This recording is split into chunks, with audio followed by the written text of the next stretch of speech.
am very, very grateful to be here. This is an extraordinary meeting, and it's a great honor to me to be part of it. I am very respectful of the group that's putting it on, obviously, but also all the speakers. I also bring good news from Marilyn Eustis, who's one of the leading scientists on drug impaired driving in the United States, who expressed her regrets that she's not here with us at the conference, but she was not able to join us today. Well, before I get into my slides, I want to talk with you a little more generally about what's going on. And I want to start with the concept that we're dealing with the modern global drug epidemic. This is unlike anything that's happened in the world before. And I think we get caught up in seeing the details and don't see the bigger picture of what's really going on. Drugs have been around for a long time, and drugs have been causing problems for a long time. But never before the 1960s, when the modern drug epidemic began, did we have whole populations exposed to many, many drugs in a climate that was permissive and even encouraging the use of the drugs. In the United States, this happened in the 1960s, a time of a great political and cultural turmoil, and it changed the world. And this epidemic has gone on to continue affecting people in all areas of life. The effects are huge, and measure in the United States. The way we talk about it is overdose deaths, for example, and we have now 96,000 deaths. Drug overdose is the leading cause of death for Americans under the age of 50, and for 3 years in a row, life expectancy in the United States declined for the first time since 1918 as a result of drug use. And when it started in the 60s, the drugs were relatively few, and agricultural products, cannabis being very much prominent in that, and heroin from the opium poppy, and cocaine from the coca bush. But now we don't have a problem with just a few drugs. We've got thousands of drugs, and they're mostly no longer agricultural, but are entirely synthetic. And this epidemic is changing our culture, our lives, in very many very important ways. The climate of the discussion we just had, a climate of acceptance of the drug use, even the glorification of drug use, is particularly striking to me. And the movement to legalize the drugs, which you see with cannabis all over the world, but particularly in the United States and several other countries, is a dramatic change that's going on. One of the very positive things that's happened about as a result of this epidemic and our dealing with it is we've begun to define nicotine and alcohol as drugs and put them together with the other drugs. And I think that is a very positive thing in terms of dealing with those major health problems that presented by nicotine and alcohol. Well, my focus today in our wonderful conference is to focus more narrowly on the effects of cannabis and the effects on driving, highway traffic safety.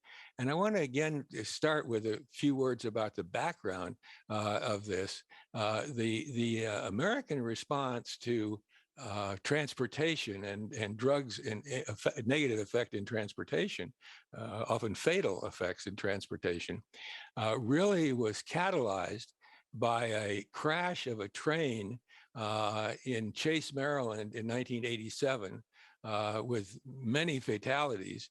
And when the engineer on the train tested positive for marijuana, it catalyzed a major change, and the modern American approach to safety in public transportation was born at that point. It was a major shift in employment in the country and in terms of drug prevention. The but the highest level of it was what we did with commercial pilots as a result of that, and also other commercial drivers in the United States, including train operators. And basically, it was the gold standard for transportation, and that was no use at all. You'll notice that what happens with commercial pilots is they are tested for drugs, and if they have any drug presence, including any cannabis present, they're out of there. They're not going to be flying airplanes anymore. Or an alcohol, the same thing. Any alcohol, you don't have a 0.02 or an 0.05 or an 0.08 for pilots. It's zero for pilots. And I bring this up because this is the gold standard. If your focus is just safety, if the focus is safety, you don't want the person who you're relying on to be using any drugs at all. Now, we don't have that for people on highways for the very simple reason that we balance that with a desire not to interfere with people's choices and their behaviors, and you get an entirely different mix of things. But I bring that up because it's so clear. And why is it that we have a different standard for the person who's flying an airplane from the person who's driving down the road? I think that's something to be thought about. I think the reason is because of the public attitudes about it and the public's fear of the commercial transportation. Anyhow, I think it's important to recognize that what we're talking about here is cannabis impaired driving, but it's in the larger context of drug impaired driving, and certainly in the context of more than 100 years of effort made globally to deal with the negative effects of alcohol when driving. Okay. First of all, what is a drug? And that's very important to think about it. Drugs are chemicals that super stimulate brain reward and cause addiction. And there's a pretty clear sense of what that is. And cannabis fits into that picture very, very well. Drugs are both legal and illegal, but they all impair skills needed to drive safely. This is true for legal drugs and illegal drugs, and cannabis is abundantly clearly fits into that. And it's very clear that the crashes resulting in injuries, death, and economic costs are very significant in our society.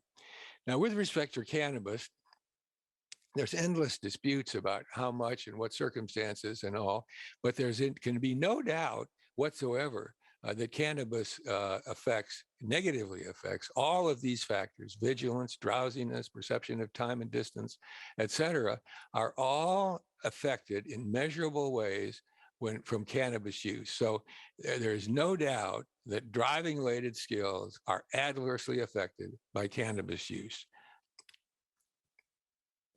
So what is the prevalence of drug driving in the United States?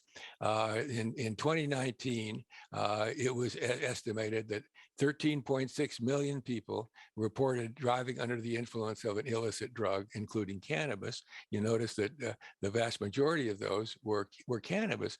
This was drivers themselves who reported that they were driving under the influence of the drugs, and studies have shown that younger people who are more likely to use the cannabis are more likely also to drug driving, and you see that 12.7% of drivers 21 to 25 reported drug driving, and 9.4% on the 16 to 20. And in the most recent National Roadside Survey, nearly 23% of weekend nighttime drivers tested positive for drugs other than alcohol. So we see that this is a significant percentage of the drivers are driving after recent use and under the influence of the drugs. The effect of COVID-19 is very interesting and complex on these issues. During this time, Americans drove significantly less, and the total fatalities declined, but the rate of fatalities increased because of the risk-taking behavior that went up with the COVID. And 20, we're going to see some data here in a second to look at how that the COVID affected positive drug test results. In the pre-pandemic, the percentage alcohol positives was 21.8%, but in 2 study periods during the epidemic, the positive rate for alcohol went up. In the period from March to July, it went up 28.3%. In the period July to September of 2020, it went up 29%. And you see on the right, similar data for alcohol positives. Again, the rate of positivity went up during the period of COVID. Now, it isn't just the individual drugs, but one of the striking changes over this time was the percentage of people who had multiple drugs. And one of the themes of my presentation is we tend to look at the drug-impaired driving problem drug by drug by drug, but the increasing pattern of drug use in the United States and all over the world is toward polydrug use of multiple drugs. And you'll see here that the polydrug percentage went up in the COVID period also. Now, the question comes up of why do drug users use multiple drugs? Why don't they just use more of one drug? And why would they add other drugs to that? And I've been very interested in trying to understand that. And a very simple way to think about it is that drug users are doing a vast research project on how to maximize brain reward, or let's call it pleasure, the good feelings that the users have from drugs that they pay for and they want from the drugs. And it turns out that you can see they prefer it because they're moving in that direction so strongly toward multiple drug use. And so the evolution of the drug problem in the United States and all over the world is toward polydrug use, and as I mentioned earlier, toward synthetic drug use. Very striking. Now here we look again at that data about polydrug use, and I'm going to, in the next couple of slides, look particularly at the states of Washington and Colorado. And the reason I'm doing this is that those were the first 2 states to legalize in 2014 recreational marijuana. Prior to that, states had legalized medical marijuana, but the legalization of recreational marijuana was a sea change, and those 2 states led in that. And so here you see, if you look at the orange graph, you see BAC of 0.08 or higher, and it's fairly stable in terms. This is the positives results in fatal crashes in the state of Oregon, and you see the numbers there are relatively stable, even going down a little bit over that period of time. And the people with one substance also were fairly stable. But look at the polydrug use percentage, numbers. It's not percentage. The numbers going up. Starting in 2011 at 82 and going up in 2019 and 2017 and 18 in the area of 160, of doubling of that over that. So that trend is very, very striking. And you see it here in the number of fatally injured drivers who have polydrug use. Here we have some information about Washington State again testing positive for THC, and you see the effect of legalization in Washington State in 2014, and the increase. We go back to 2010 when it was 5.8%, and then in the legalization area, it's more like 12% in that. And again, it shows a very striking increase. And fatally injured drivers is a very good way to do this, because we have a lot of data about the drug use of those people in that. Here we show similar data, but this is from Colorado. And Colorado, as I mentioned, legalized marijuana for medical use in 2009, and you see the upward trend among fatally injured drivers in cannabis positives, THC positives, over that period of time, roughly from 6% to 21%, which of course is a very great increase over that period of time. Now I'm shifting gears a little bit to show something that is a source of hope and success and achievement. If you look at the U.S. Experience with alcohol impaired fatalities, you'll notice back in 1982, we had 21,000 deaths in that category. And if you look at 2018, you'll see it's a little more than 10,000. So between 1982 and 2018, there was a 50% reduction, which is a very impressive public health achievement. But if you look at the curve, you'll also see that it went down quite rapidly and massively in the early years, and in the later years, not so much. So if you look from 1982, it's a 50% drop. But if you look from 1991, it's 34%. And if you look from 2009, it's 2%. And that suggests that we got a ways to go to drop that down. But it also is very important to show the success of the public health effort that was mounted to deal with that problem. Now, the simple thought would be the alcohol problem has been, and highway safety has been a major concern for more than 100 years. And what we have developed in the world of how to deal with that issue has evolved over that period of time. And it has been a tortured and extended evolution with lots of resistance and challenges to it and limitations on what's been done. Again, go back to what I was saying about commercial pilots, where you don't have any ambiguity about what's going on with autos and alcohol. It's a much more complicated issue than that, because of the politics of it, not because of the biology of it.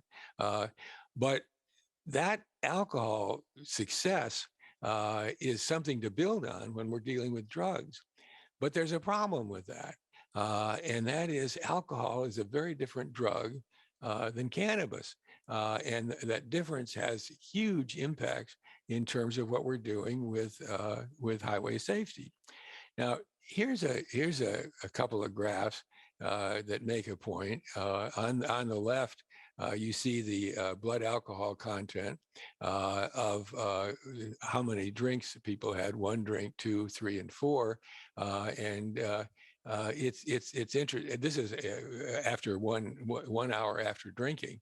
1 hour after drinking 4 drinks, that's a pretty good dose of alcohol to look at, and you see the high levels of BAC associated with that. But if you look on the right side, you'll see a little different picture. First of all, the THC levels peak much more sharply and fall off much more rapidly. That's biology. That's because THC is fat soluble and not water soluble. So it doesn't stay in the blood. It goes out of the blood very quickly into the fatty tissues, particularly into the brain, but other fatty tissues as well. So the THC clears the blood relatively quickly. But if you see the other two lines there, the subjective sense of high in the green and the black, the performance effects, you'll notice that they diverge very dramatically from the blood level, which is not the case with alcohol, but it is with cannabis, and they are more prolonged with the THC. There's a tendency to want to have a BAC equivalent for cannabis. The idea being, well, what level in the blood would you have that would be equivalent of a BAC of 0.08 or 0.05 or 0.02 that would be a sign of passing a legal limit related to impairment. And the problem with that is that there is no relationship between the blood levels and no consistent relationship between blood levels of cannabis to impairment. The cannabis level in tissue goes down rapidly while the performance stays up, for example, in that situation. But there's also another factor that is very powerful in this, and that is the experience of tolerance. A person, you know this with alcohol, if a person has a couple of drinks, if that person has not had alcohol before, there's going to be quite a lot of behavioral effects of the two drinks. Whereas if you got a person who's got a lot of experience with drinking and developed a tolerance to drinking, you don't get so much, and you may not get any or very little effect from a couple of drinks. So that the tissue level separates from the effect. Now, I'll give you an example to show you how extreme that is, to think about opioids. And I've spent a lot of years, as Cressida mentioned, in drug treatment, where methadone is commonly used. And methadone is an opiate, and a 40 milligram dose of methadone to a non-tolerant person is often fatal. That's the ultimate in impairment, death, 40 milligrams. And yet methadone maintained patients will take doses of 100 milligrams and higher routinely with no impairment in their driving. And that's because of the effect of tolerance. And that tolerance effect is rampant through all the other drugs.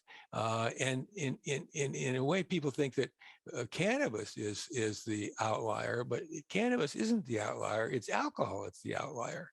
You're not going to be able to use tissue levels for any other drug because of the effect of tolerance in that equation. And there's no measurement for tolerance that you can do at a roadside. So that very much complicates what's going on.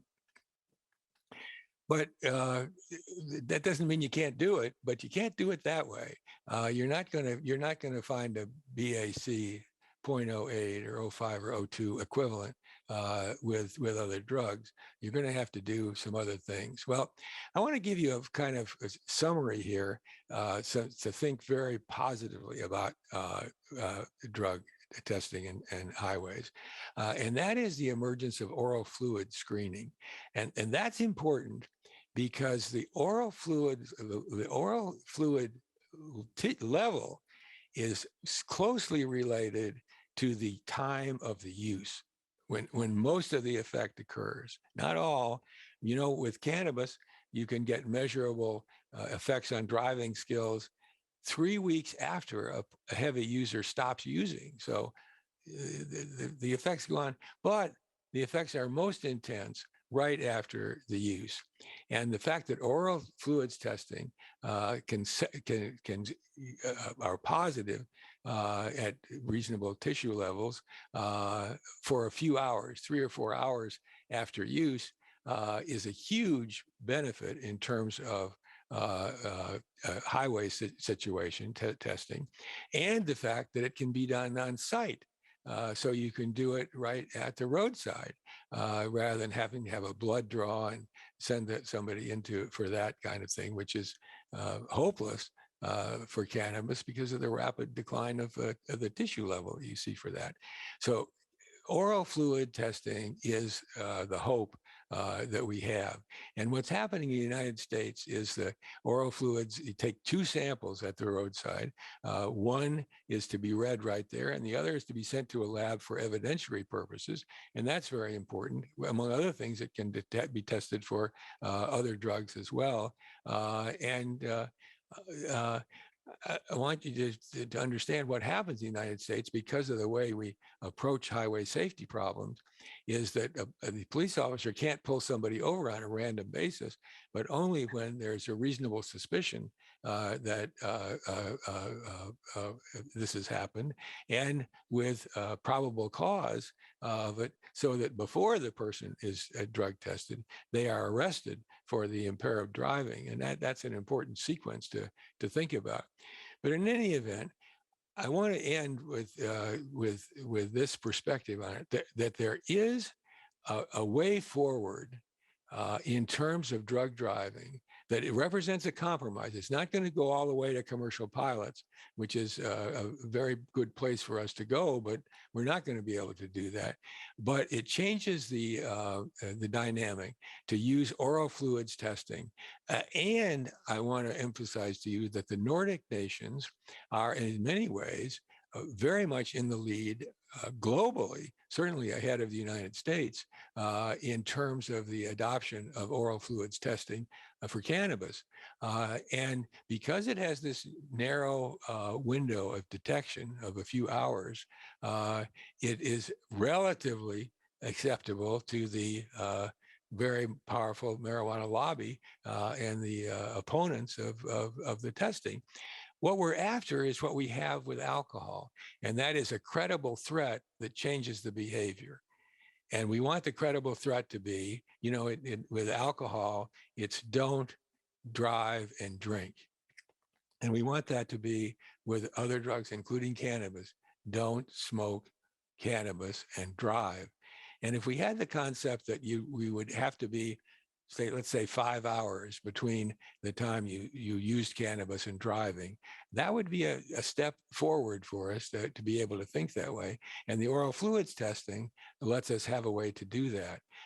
And I am optimistic that with widespread use of oral fluids and meaningful enforcement, we're going to have a significant improvement in terms of cannabis impaired driving. It's not going to solve the problem, but it's going to do things. We're going to be a lot better off than we were before.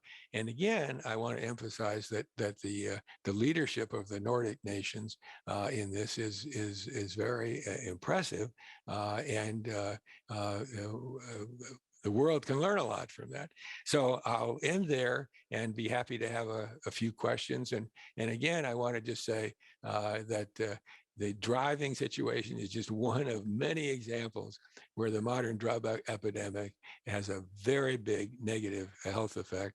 And there are ways to go forward to make it better and safer, like we've done with alcohol. And that's a priority for us to do that. Thank you very much.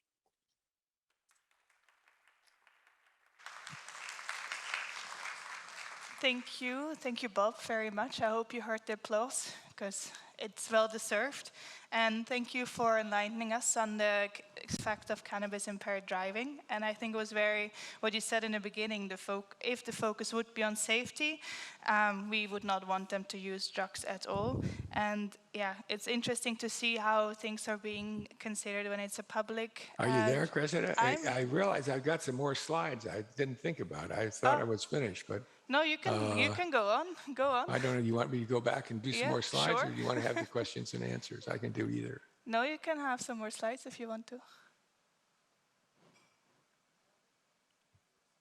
I'm not sure I'm communicating. I don't hear you.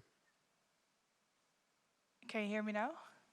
Yeah, I can hear you now, Yeah? yes. Wonderful. You can share some more slides if you have them still.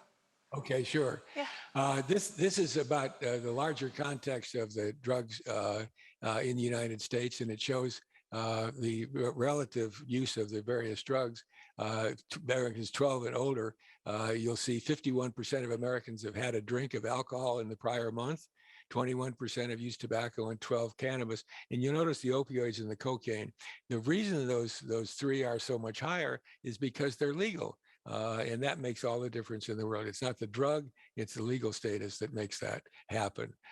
Lessons, efforts to reduce drug driving, support alcohol efforts to reduce alcohol. They don't compete. That's really very important to understand that they fit together, and that's also very clear with with what we're doing here. The global shift toward commercialization of cannabis has serious implications, including highway safety, and adds to the priority of how we need to do this. And it also, when we're talking about cannabis impaired driving, it's not just about cannabis. It's about other drugs as well, and we need to think about the polydrug aspect of that, and to use available technology.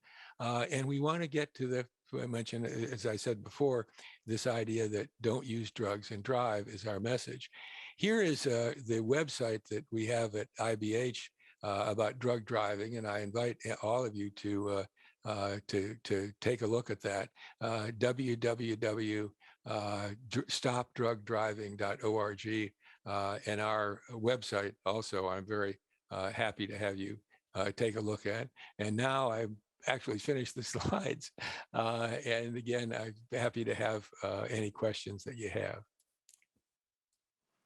Thank you for a second time for the very good presentation, and a lot of things I wanted to summarize as well, because you have been saying a lot of significant things, in my opinion, and I hope for everyone else as well. But I want to continue with the questions as well because the time is running. One question of a virtual attendee is checked if the person is sober and clean before getting the driver license. Would you have any knowledge on that? Well, the driver's license is an event that's separate from the driving itself, as far as I can understand, and I don't know how to relate to the driver's license. The question of whether the person is clean and sober when he's driving is addressed by having the officer talk to the person and make an assessment of what the functioning is, including the drug recognition enforcement per expert, DRE, to do that too. So there are a lot of tests of whether the driving abilities are there or not that precede the arrest. Exactly. Are there any questions in this audience? Oh, I'll bring the microphone. Just a second, Bob.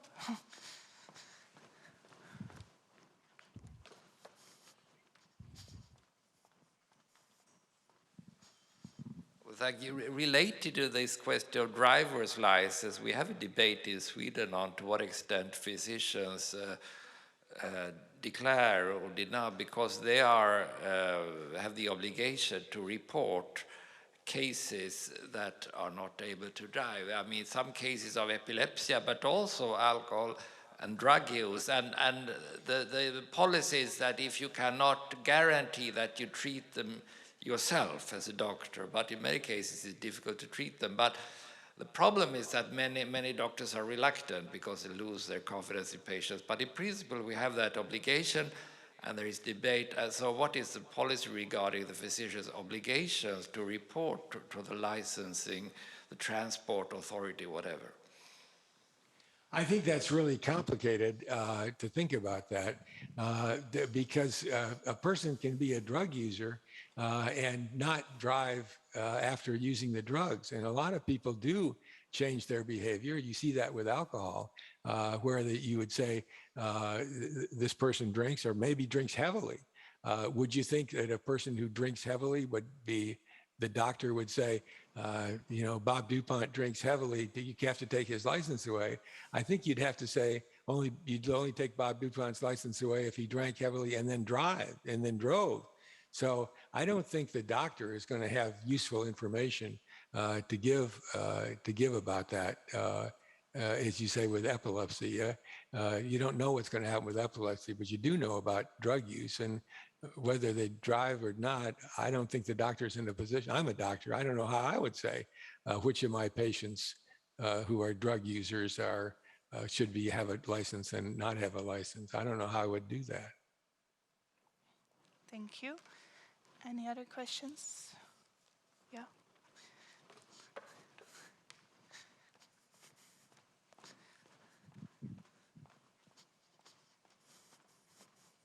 You're welcome. Thank you. Hi, Bob. Can you hear me? I sure can, Bertha.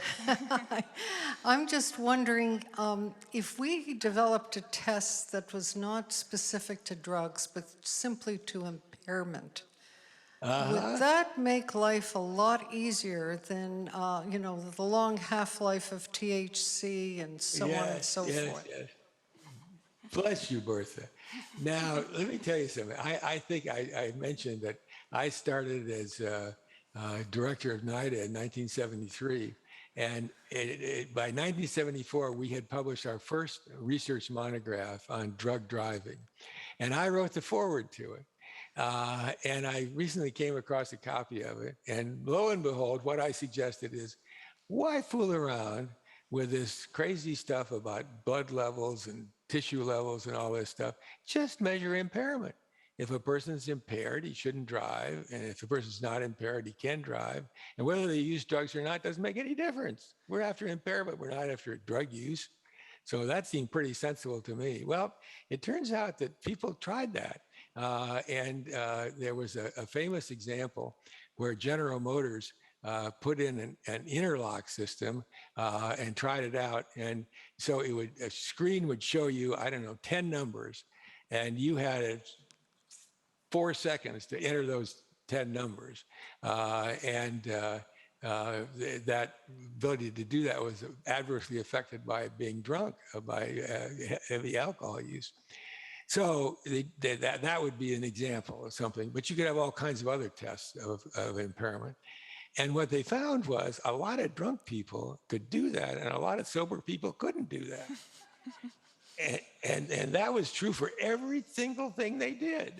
And I used the example. I thought, well, that was the time when Michael Jordan was a big basketball player.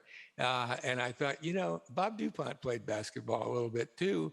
And I believe if we had the measure of impairment was getting a basketball through the hoop, the Michael Jordan could do that drunk in a way that Bob DuPont couldn't do that sober.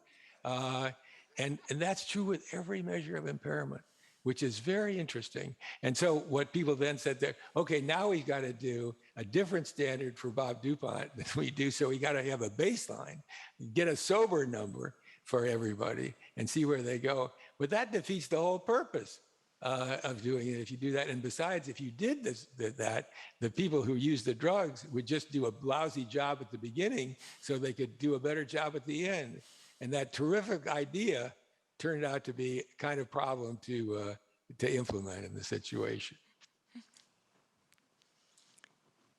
Oh, yeah. Hello, this question is in line with what you Julie said. The police in Norway, they make a lot of roadside tests, and we have limits for how much you should be, how much the level of the THC in the Yes. oral tests should be. Yeah. But Yes. they have no measure for the impairment, because they only can counter the level of the THC in the oral fluid, Yes. but not the impairment. Right. But I think you'll find that the law is that they can't have the oral fluid positive. It isn't a measure of it. And one of the things in Norway that's different from the U.S., the police can't pull somebody over in the U.S. without probable cause. And you can in Norway. So you can easily have whatever the level you have, you can enforce that, I believe, without ambiguity. And I think that's the way to go forward. I think that's exactly the way to do it. Now, a little bit when I was talking to Bertha about some of the limitations, if you did have a very effective and well-recognized oral fluids testing program, the person could actually get around that and still be high on marijuana if they didn't smoke the marijuana. If they smoke it or if they chew it and eat it, it's in the oral cavity and it's going to give you a very high level. But if they swallowed a pill that had it, so it didn't go into the oral fluids, they'd have none in their oral fluids. So people could still use a lot of marijuana and not be detected with oral fluids. That's a problem too. So I don't think anything you're going to do is not going to solve all aspects of this. It doesn't solve that with all aspects of it with alcohol either. It's more complicated. But it gives us something that we can use to make the roads safer. And that's what we're after here. It's not the ultimate solution. It's not the 100% solution. But it reinforces the message, the social message. Don't drink and drive. Don't drug and drive. And I think that finding a compromise with the complicated biology and all these measures of impairment is what we need. And I think the oral fluids is the way to go to do that. Thank you. Thank you, Robert, for such great answers to all these questions. And thank you again for your wonderful presentation. It was really insightful. And for connecting with us.